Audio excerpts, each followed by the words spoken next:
Coming of Age is coming up next. I'm your host, Emily Echeverria. First up today, we're discussing behavioral services at Baptist Healthcare for those with dementia. Next, we'll be addressing the need for more registered organ donors and what it means to be a donor. Lastly, we'll be learning about Canine Companions, an organization that trains and provides service dogs to individuals with disabilities, and meet a special ambassador for the organization. Stay with us. Coming of Age starts right now. As we age, staying active in life and involved in the community can become a challenge. But with Council on Aging of West Florida's wide range of home-based services, you remain healthy, independent, and engaged. From Meals on Wheels and respite care to senior dining sites and the retreat, you'll find the support and connection that you need to age well. Aging looks different for everyone, and we're here to help you meet your needs and thrive while maintaining what makes you, you. We've been in the community since 1972, advocating for elders and supporting those who care for our parents and grandparents. Now, join us as we discuss the age-related issues that matter to you. More than 6 million Americans are living with Alzheimer's disease, and by 2050, this number is projected to rise to nearly 13 million. 1 in 3 seniors dies with Alzheimer's or other dementia, and it kills more than breast cancer and prostate cancer combined. In 2023, Alzheimer's and other dementias are estimated to have cost the nation $345 billion. However, support and resources in our area continue to expand. Here to talk to us today about this important topic is Eric Rutledge, the administrator of Baptist Healthcare's Behavioral Services. Thank you for joining us today. Thank you for having me. So, what's new at Baptist related to Alzheimer's disease and other dementias? So at Baptist, most everyone knows we built a new campus on Brent Lane, and part of that is our new behavioral health unit that's there on that campus, a separate complex across the parking lot. In that, we decided to add a specialized unit for dementia patients who are experiencing mobility issues, memory issues, and it's not just that physical environment, but a group of specialized training there at the hospital. So we've decided to add that service. We already provided that care, but we built that specialized area that's uniquely equipped to provide a different type of specialized care. Right. And why is this important to Baptist and the community? So it's increasing in occurrence, especially in our community. Here in Florida, we have a larger retirement population, and it is impactful. It's not just the person who is diagnosed with the disease, it's also the family, the caregivers, their friends, their loved ones.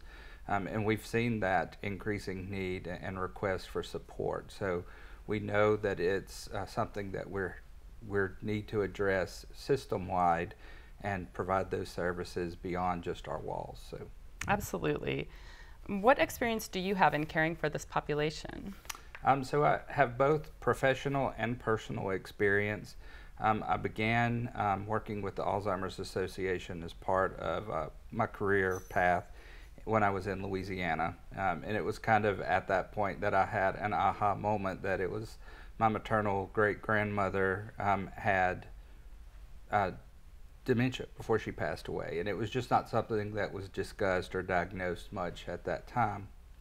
So it kind of created a passion in me, and I continued to work with that organization and other organizations in that area, which was beneficial because later my paternal grandfather was diagnosed before he passed away, and now my paternal grandmother and one of my paternal aunts both have diagnosis of dementia and eventually Alzheimer's that will, end their lives at this point in time. So I deal with that. I have a passion for it. When I moved here, I brought that passion with me, and it just is something that I feel strongly about and advocate for. Absolutely. There's so many people. I myself had a grandmother with Alzheimer's, and it seems every room we go into, there are people there that are caregiving now or have been touched in some life by someone who has dementia or cognitive decline. So tell me, what is Baptist doing differently related to caring for individuals with Alzheimer's disease or other dementias? Well, again, we mentioned the facility, and while we're so proud to have that, that's not the only thing that we're doing.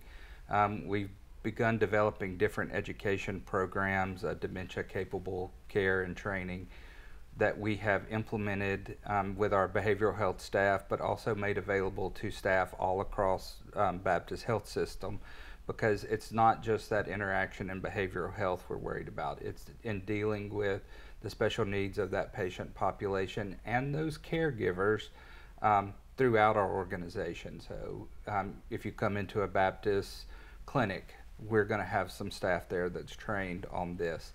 Also, we recognize the impact to the community and the need for information.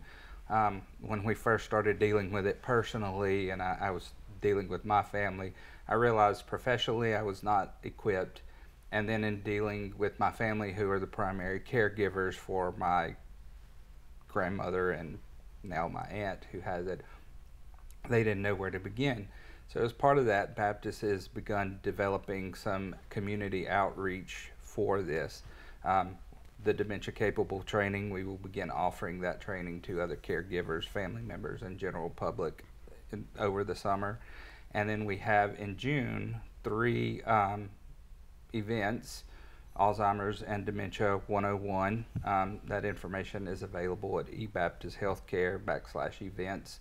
I don't remember the exact dates. I know the 20th and the 28th, but just resources there, resources on the website, and then continuing to work with groups such as the Alzheimer's Association and help raise funds and awareness for different services within the community, support groups, research, support other entities such as Anchor Clinic, who's performing some trials on new medications, things like that, that we try to support not just with the services inside Baptist, but all throughout the community.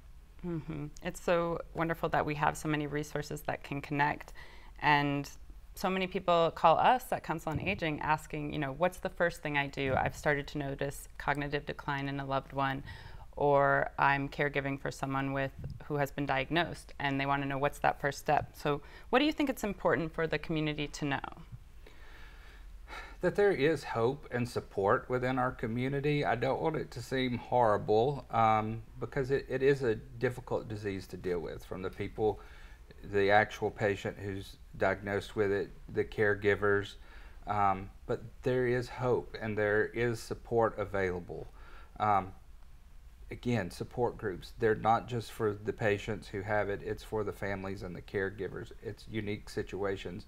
There are tricks to what to do and how to engage, and we discuss that when we get together with the Alzheimer's Association on a regular basis, things that people just don't understand, little things about how to manage sundowning behaviors and things like that. There are little tricks and there's support out there in our community for you as a patient with our caregiver or family member of someone that has it.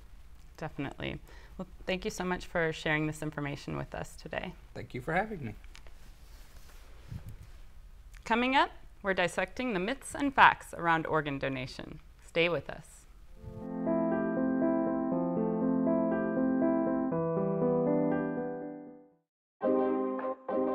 It's important to get a flu shot each and every year because flu viruses are constantly changing and immunity from the vaccine decreases over time. Flu vaccines are updated annually to work against that year's viruses. The best time to get your shot is in the fall, but getting it later can still help.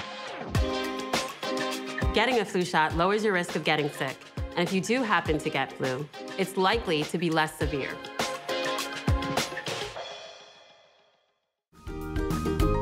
Animal Allies is looking for volunteers, and there are many ways that you can help.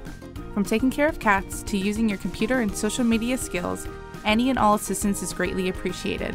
We have morning and afternoon shifts every day or help at adoption events. You can even foster a kitty at home.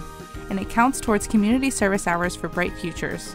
Find Animal Allies Florida on Facebook and Instagram, or go to aaflorida.org/volunteer.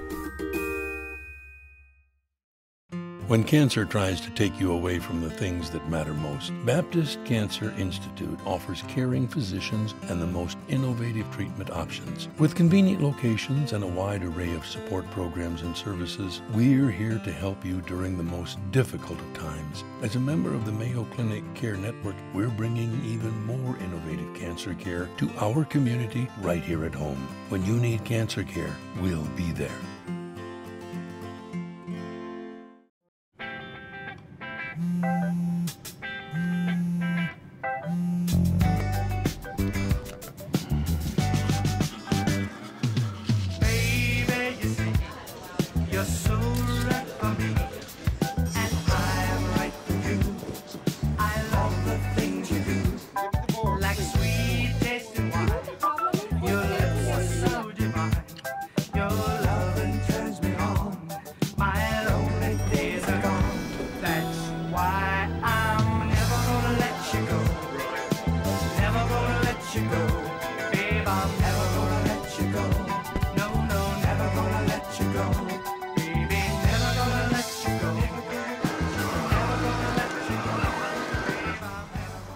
Here you go.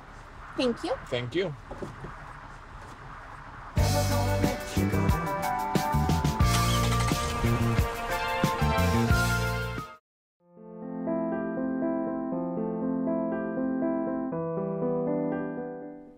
April is National Donate Life Month with the goal of encouraging Americans to register as organ, eye, and tissue donors and to celebrate those that have saved lives through the gift of donation.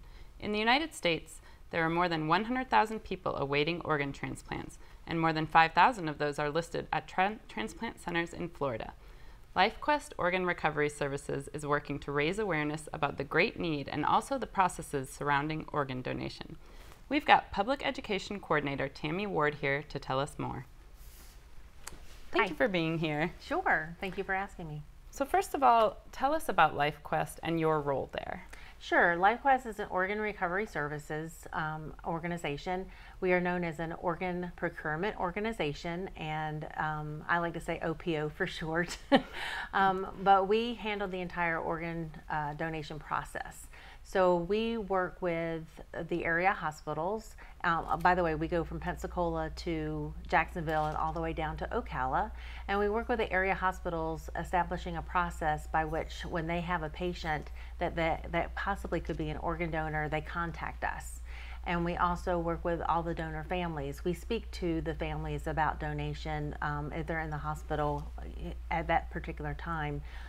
We also work in the public. That's what I do. I go and give presentations. It's an informational presentation. It's basically to let people understand what organ donation is and the whole entire process. Lots of times people think that they know, but then when I give the presentation, you can see their eyes go, oh, didn't know that. Oh, didn't know that. And so, you know, we handle the entire recovery process. So when we have a donor, all the way to the transplant team coming and recovering the organs and taking them back. So how important is it if someone who decides to join the donor registry that they share this with their family? It's very important, especially if that person is not yet 18. So when someone goes to get their license for the first time, they will be asked if they want to be an organ donor. And if they say yes and they're 17 and under, they have to tell their parents or their guardians, because if they don't, and they don't know what their family doesn't know what their wishes are, if something were to happen to them, the family can actually say no because they're not of age. If they're 18 or over, a Florida mandate says that it's a binding contract, but you still want to tell your family because they've just been told the most devastating news that they're not going to see and talk to you again. Please don't let that be also the first time that they hear that you're an organ donor. Mm-hmm. So what are some of the biggest misconceptions that people have about organ donation? One of them is that if they know I'm an organ donor, they won't try to save my life. Medical personnel, first of all, have taken an oath that they will do everything possible to save your life. And it's one of those things where the myths kind of go from generation to generation, which is another reason why our presentations are so important.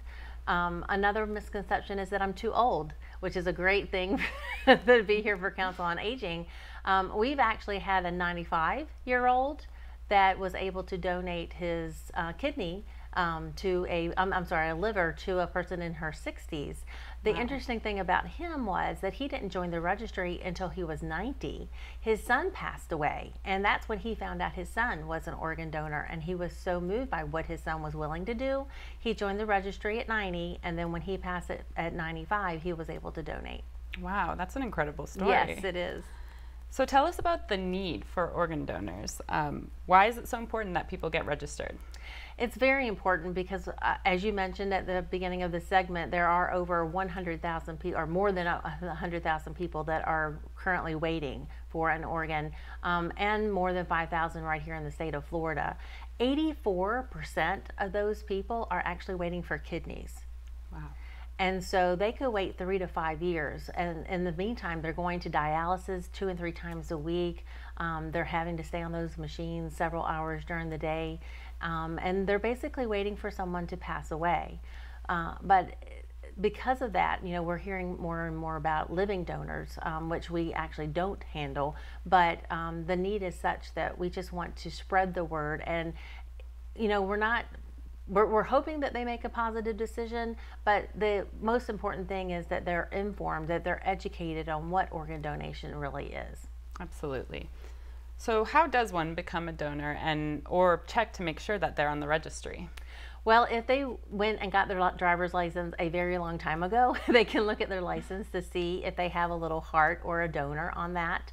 Actually now, because of that situation where the people don't think that somebody's going to try to save their life, the tax collector's office, when they're asked if they want to be an organ donor, they can either ask, or the person can ask for it not to be on their driver's license, but they can still register. Another way is to go on DonateLifeFlorida.org and register that way. And if you have an iPhone, you actually have a heart app that you can go on there, and you can actually register that way. Oh wow, I didn't know that. Is there anything else you'd like to share about LifeQuest or organ donation? I wanted to tell, I like to do a little bit of statistics, even though I'm not a math person. In December of this past year, 2023, we had over 23 million people that were residents of the state of Florida, and just shy of 11,300,000 were registered, so just about half. So if we can get more people to join the registry, what a lot of people don't understand is, to be an organ donor, you actually have to be pronounced deceased on a ventilator. And that is not as often as people might think. And so you could possibly be a tissue or eye donor, but you can't be an organ donor unless you're on a ventilator, because the oxygenated blood circulating through the body is what keeps the organs alive. And as soon as that stops, the organs start to die, and you can't restart that. Gotcha. Interesting. Well, thank you for sharing this with us today. You're very welcome.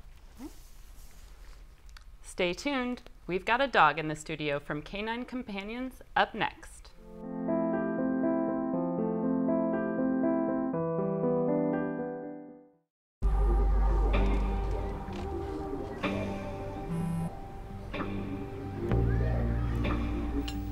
I don't know why you're so sad. You've got a roof over your head. Bro, you gotta stop with that depression stuff.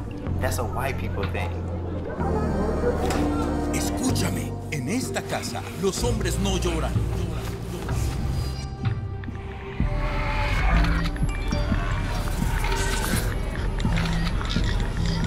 You all right? It just feels like it's coming from everywhere. Do you want to talk about it? Thanks for hearing me out, bro. Appreciate it. You can talk to me if you're feeling sad. Whenever you need to talk, I'm here, okay?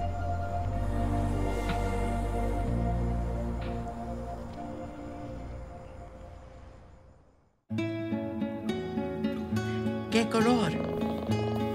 Perfecto, amigo. Gracias. Thank you. What's wrong, mijo?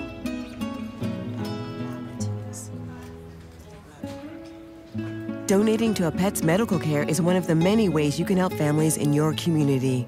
Pets and people belong together. Learn more at petsandpeopletogether.org.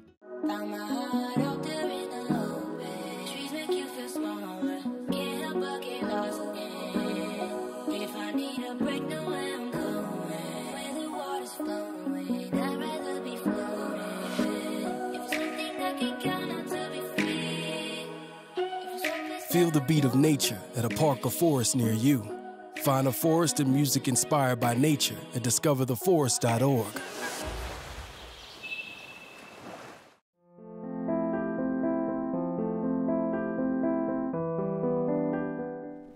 Canine Companions is a nonprofit organization that enhances the lives of people with disabilities by providing highly trained service dogs free of charge. Since being founded in 1975, they have placed more than 7,700 service dogs, placing between 325 and 375 dogs each year on average. Before the puppies can enter their professional training, they are with volunteers who take them to puppy classes to teach them basic obedience and manners, and we've got a trainee here today along with volunteer puppy raiser Catherine Daniel to tell us more. So first of all, welcome. Thank you for bringing Bubba here. Thank you for inviting us. Well, tell us first, what is Canine Companions and what is the mission of the organization? Canine Companions is the oldest, largest service dog provider in the world. We go back to 1975. Charles Schultz gave us the seed money to start our first campus. We have 6 campuses around the country, and all of our dogs are free. That's what we always want to let people know. Our dogs don't cost a thing. You do have to apply for them, and there's an extensive interview process, and a lot of times it's a 1 to 2 year wait, but we do cover 67 disabilities, people in wheelchairs, children with autism, veterans is a big part of our segment that we serve, and also facility dogs and hearing dogs. So it's a wide range. So we're looking for puppy raisers, but we also want folks to know they can go and get a expertly trained service dog for free. He's still in training, no expert here. Oh my gosh. What has the experience been like being a volunteer for you? And give us a little introduction of Bubba. Tell us a bit about him as well. This is Bubba, and he is named for Bubba Watson, our local golfing champ.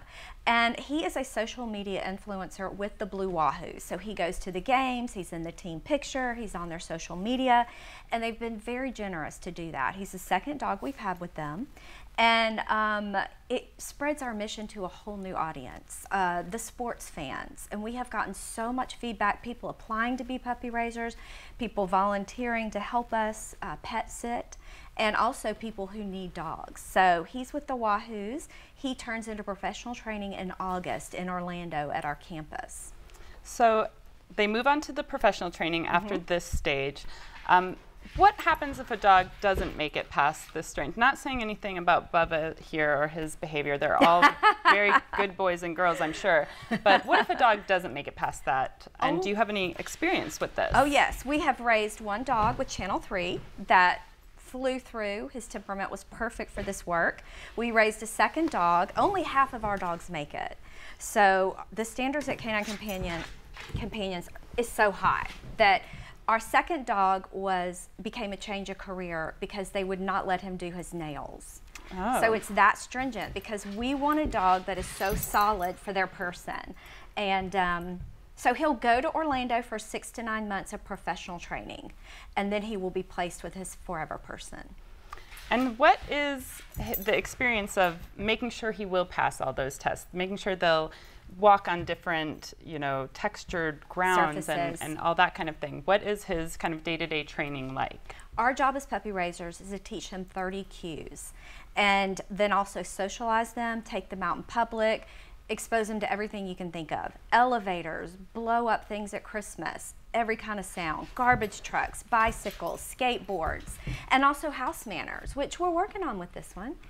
He's soliciting right now, which is not good. He's asking you for attention, and that is not, we're working on that. So, I always remind people these dogs are not robots. They're still dogs. And he needs his afternoon nap, I think. But what it really comes down to is the temperament of the dog. Watson told the trainers over and over he did not want to be a service dog. And now he's the ball dog for the Wahoos on Tuesday nights.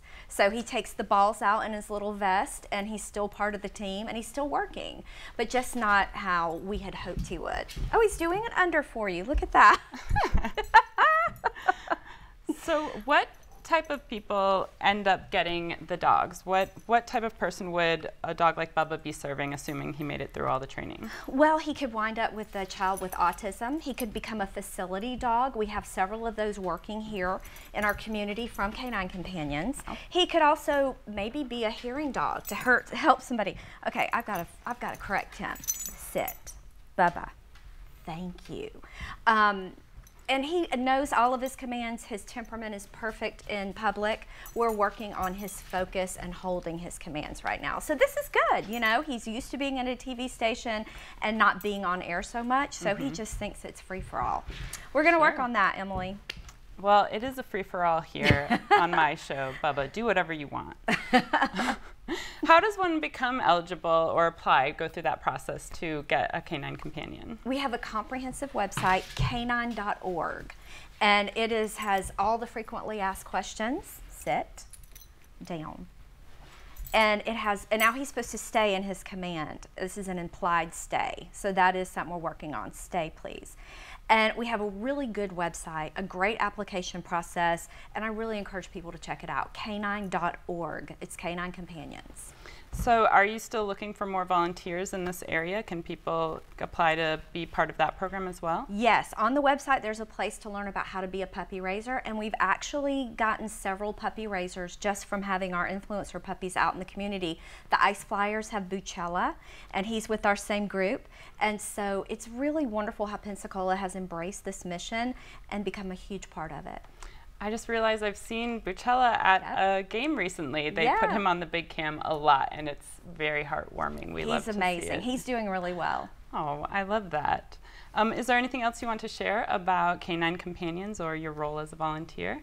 Well, we definitely could use more puppy raisers. After COVID, a lot of folks were not able to continue being a volunteer puppy raiser, and we would love to have more. We have a very active chapter and community of puppy raisers, and we have a lot of fun.